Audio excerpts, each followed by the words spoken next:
जय हिंद। मैं डॉक्टर सृष्टि सराफ सिसोदिया भारतीय संविधान दिवस के दिन ये शपथ लेती हूँ कि मैं अपने संविधान और भारत के प्रति अपनी श्रद्धा और सच्ची निष्ठा रखूँगी, और जो कि भारत में विधि के द्वारा स्थापित है, और भारत के प्रति अपनी श्रद्धा, सार्वभौमिकता और सच्ची निष्ठा बनाए रखूँगी। और जो भी काम करूँगी अपने कार्य के प्रति, अपने कार्यकाल के पूरे समय में ईमानदार रहूँगी और बिना किसी भेदभाव के मैं ये कार्य करती रहूँगी और सच्ची निष्ठा रखूँगी। 26 नवंबर हमारा संविधान दिवस, इसी दिन संविधान पारित हुआ था। इसकी आपको हार्दिक बहुत शुभकामना है। और उसी के साथ डॉक्टर राजेंद्र प्रसाद, जवाहरलाल नेहरू जी, सरदार पटेल, मौलाना अब्दुल कलाम जी और हमारे भीमराव अंबेडकर जी की खास महत्वपूर्ण भूमिकाएं इस चीज में रही है। अब हम थोड़े से संविधान दिवस के दिन आइए हम इसके इतिहास पे कुछ रोशनी डालते हैं। संविधान दिवस, जब ब्रिटिश सरकार 1945 में द्वितीय विश्व युद्ध खत्म हो गया था, तो ब्रिटिश सरकार ने अपना कैबिनेट मिशन 3 मंत्रियों के साथ भारत के नई नीति निर्धारण और संविधान सभा के निर्माण के लिए भेजा। क्योंकि 1947 को भारत आजाद हो चुका था, इसलिए हमारा संविधान 2 भागों में बटा, जो कि पाकिस्तान के लिए था और भारत के लिए था। 1946 जुलाई को पहली बार संविधान सभा की नींव रखी गई। दिसंबर को 1946 को इसकी पहली बैठक हुई, जिसकी अध्यक्षता डॉक्टर राजेंद्र प्रसाद जी ने की। और उस वक्त हमारे लगातार 2 साल 11 महीने और 18 दिन तक 114 दिन तक कड़ी बहस चलती रही, जिसके 12 अधिवेशन हुए।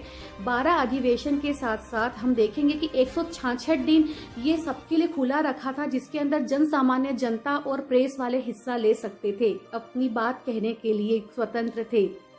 तो ये है हमारा भारत का इस तरह का इतिहास। और उस दिन संविधान लिखे जाने पर 284 लोगों ने अपने हस्ताक्षर किए और संविधान बनाने के लिए 389 लोगों की कड़ी मेहनत इसके साथ में जुड़ी हुई थी।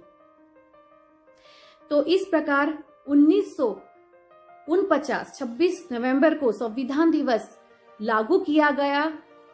इसे 26 जनवरी 1950 को 26 नवंबर 1949 को ये पारित हुआ एंड लागू हुआ है 26 जनवरी 1950 को।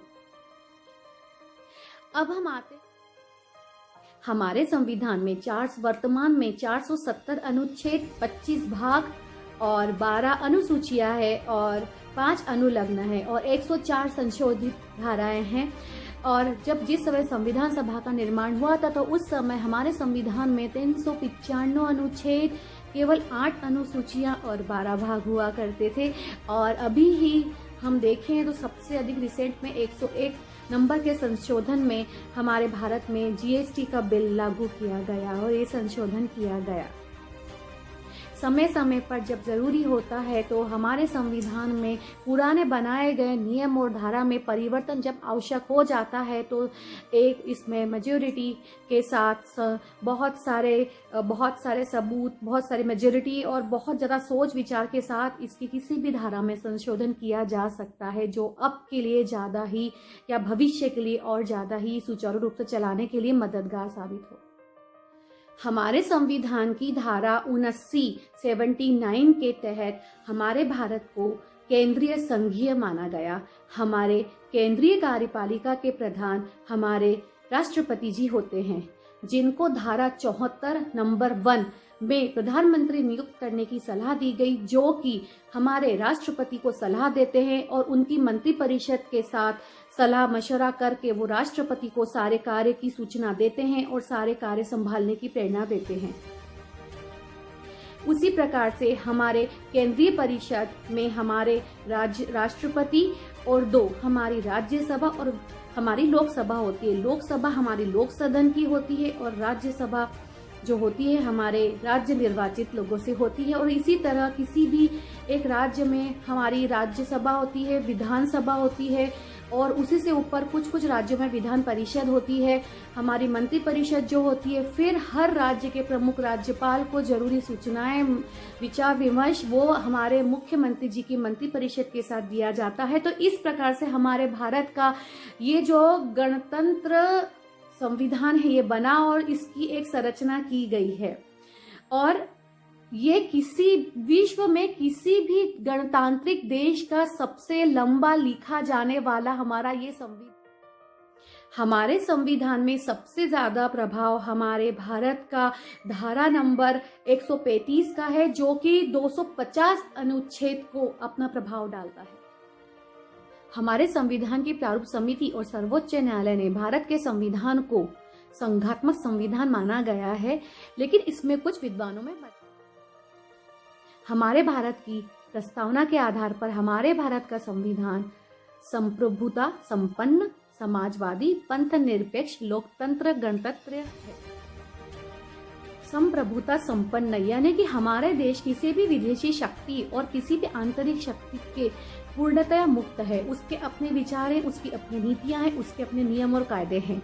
उसी प्रकार हम आते हैं समाजवादी। समाजवादी हमारे समाज में सभी को समानता प्राप्त है, किसी को जाति, धर्म, लिंग, रंग के भेद पे हम विषमता में नहीं रखते हैं, सबको समान अधिकार प्राप्त है। पंथ निरपेक्षता हमारा भारत सभी धर्मों को समान इज्जत देते हुए धर्म सहिष्णुता पे विश्वास रखता है। और इसी प्रकार से भारत का संविधान हम सबके लिए सर्वोच्च विधान है।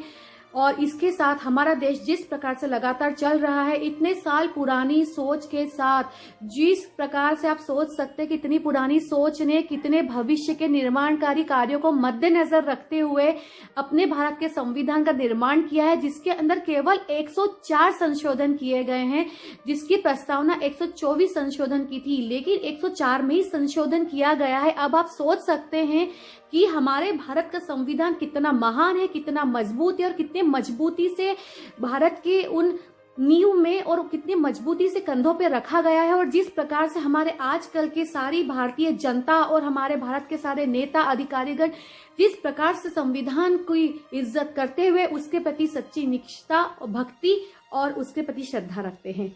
जय हिंद, वंदे मातरम। संविधान दिवस के दिन हमारे भक्ति भावना देशभक्ति से ओतप्रोत 2 लाइनें प्रस्तुत है। सारे जहां से अच्छा हिंदोस्तां हमारा, सारे जहां से अच्छा हिंदोस्तां हमारा।